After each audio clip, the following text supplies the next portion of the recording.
Gojo Satoru adalah karakter terkuat yang ada di anime Jujutsu Kaisen. Oke, bukan.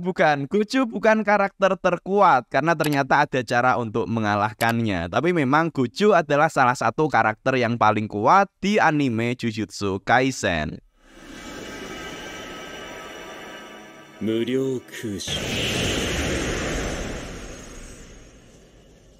Di video sebelumnya kita sudah bahas tentang sains di balik Infinity. Dan di video ini kita akan membahas tentang sains di balik teknik kutukan biru, merah, dan ungu. Karena ternyata teknik ini mungkin mengambil inspirasi dari matematika dan fisika. Di dalam majalah Jam Giga versi Summer tahun 2021, ada beberapa halaman yang secara khusus membahas tentang inspirasi ilmiah dari teknik kutukan dari Gojo Satoru. Pembahasannya ada di sini. Ini adalah segmen di mana Takano, editor dari Jujutsu Kaisen, melakukan wawancara bersama profesor dan peneliti dari The Institute of Statistical Mechanics yang merupakan pembimbingnya ketika menjalani kuliah S2. Mereka membahas keterkaitan antara konsep-konsep ilmiah, terutama kaitannya dengan matematika, dengan teknik kutukan Gojo Satoru.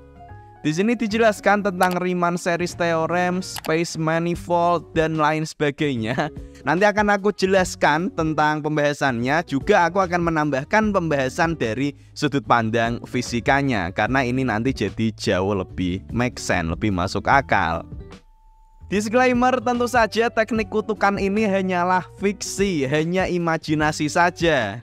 Dan yang akan kita bahas di sini lebih ke arah inspirasinya dan kaitannya dengan konsep ilmiah. Oke, kita recall sedikit dulu. Teknik limitless adalah kekuatan utama yang dimiliki oleh Gojo Satoru, yang merupakan teknik kutukan yang diwariskan turun-temurun di klan Gojo. Kemampuan ini membuat Gojo Satoru mampu untuk memanipulasi ruang waktu sesuai dengan kehendaknya sendiri. Dan dengan menggunakan teknik ini, Gojo dapat menghasilkan beberapa bentuk teknik turunan seperti Infinity, teknik kutukan Blue, Red, dan Purple, hingga menciptakan domain expansion berupa Unlimited Void. Bentuk dasar dari teknik limitless ini adalah Infinity yang sudah kita bahas di video sebelumnya. Simpelnya, teknik Infinity dapat membagi jarak menjadi sebanyak tak hingga banyaknya. Sehingga ketika lawan mencoba mendekat, mereka harus melalui jarak tersebut secara perlahan. Di mana mereka bisa mendekat dan terus mendekat, tapi tidak bisa benar-benar mengenai Gojo. Teknik limitless ini pun dapat diaplikasikan menjadi teknik kutukan biru yang menjadi kekuatan berupa tarikan, juga teknik kutukan merah yang berupa tolakan. Dan gabungan antara biru dan merah menghasilkan teknik kutukan ungu. Untuk bisa memahami cara kerja teknik ini, kita perlu paham dulu tentang deret bilangan konvergen dan divergen.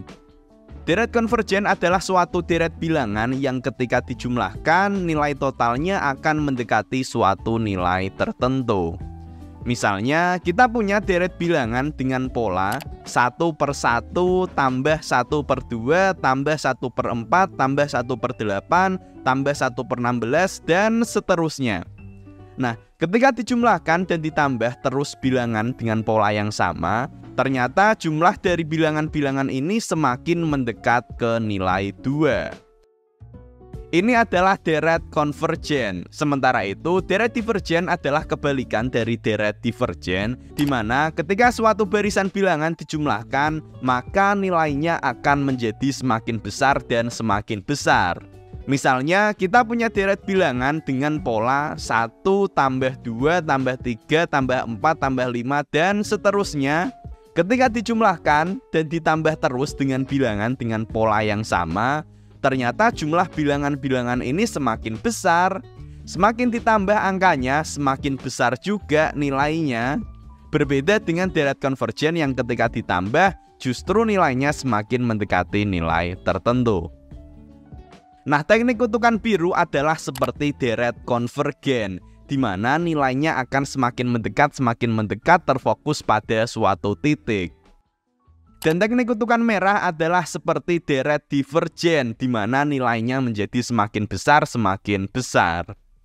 Itu adalah gambarannya secara matematika. Dan ini akan jadi jauh lebih make sense kalau ini kita tarik pembahasannya ke ranah fisika. Karena seperti kita tahu, teknik limitless adalah teknik yang bisa digunakan untuk memanipulasi ruang waktu. Dan itu ranahnya sangat-sangat fisika.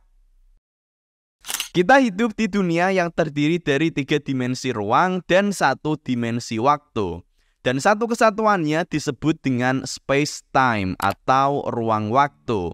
Karena dimensi ruang dan dimensi waktu saling terkait satu sama lain. Dari perumusan relativitas umum Einstein, diketahui bahwa ruang waktu ini dapat melengkung, baik itu berupa kontraksi atau ekspansi. Seperti contohnya, ketika ada benda bermassa besar, maka benda ini akan membuat ruang waktu bisa melengkung, yang mengakibatkan munculnya tarikan gravitasi dan benda-benda pun bisa bergerak mendekat. Biasanya diilustrasikan seperti ini.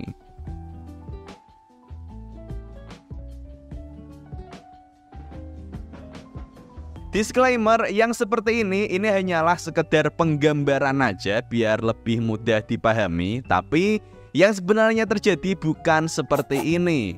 Karena ini adalah penggambaran untuk ruang 2 dimensi yang melengkung ke ruang 3 dimensi. Tapi yang sebenarnya terjadi, dunia kita adalah ruang 3 dimensi. Sehingga ilustrasi yang mungkin lebih tepat adalah seperti ini. Lengkungan karena benda bermassa inilah yang bisa mengakibatkan munculnya gaya tarik gravitasi. Tapi perubahan ruang waktu tidak hanya terbatas pada bentuk kontraksi seperti ini. Jika kita memiliki suatu materi yang memiliki massa negatif atau biasa disebut materi eksotis atau materi gelap, maka sifatnya akan berbalik. Ruang waktunya akan berekspansi sehingga menghasilkan gaya dorongan keluar. Jadi secara fisika kita bisa memanipulasi ruang waktu dengan menggunakan massa. Di mana untuk massa benda normal ini nanti akan menghasilkan lengkungan kontraksi pada ruang waktu yang menghasilkan gaya tarikan gravitasi sehingga benda bisa mendekat.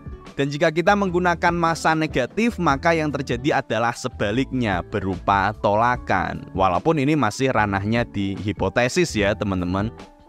Sementara itu pada Gojo Satoru, karena dia memiliki kekuatan limitless yang dapat memanipulasi ruang waktu, dia pun bisa dengan mudah menghasilkan teknik kutukan biru berupa gaya tarikan dan teknik kutukan merah berupa gaya dorong.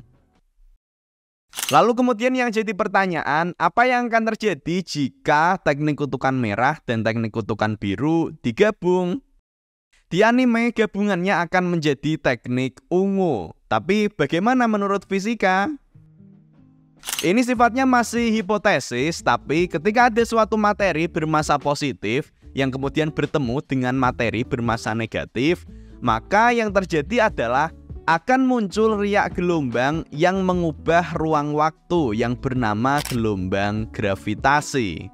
Gelombang gravitasi adalah hal yang nyata adanya, sudah diprediksi oleh Albert Einstein sejak tahun 1916 dan berhasil terbukti pada tahun 2016 ketika ilmuwan berhasil mendeteksi adanya gelombang gravitasi yang dihasilkan oleh tabrakan 2 buah black hole yang berjarak 1,3 miliar tahun cahaya dari bumi.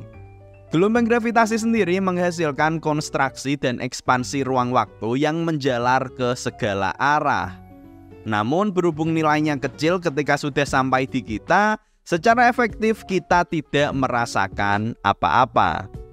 Nah, pada kasus Gojo, mungkin ketika dia menggabungkan teknik kutukan biru dan teknik kutukan merah, yang terbentuk adalah gelombang gravitasi dengan kekuatan yang lebih besar, alias teknik kutukan purple ini.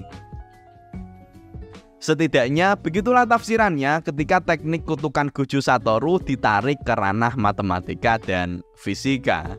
Memang ini adalah sebuah teknik yang sangat menarik, teknik yang sangatlah kuat.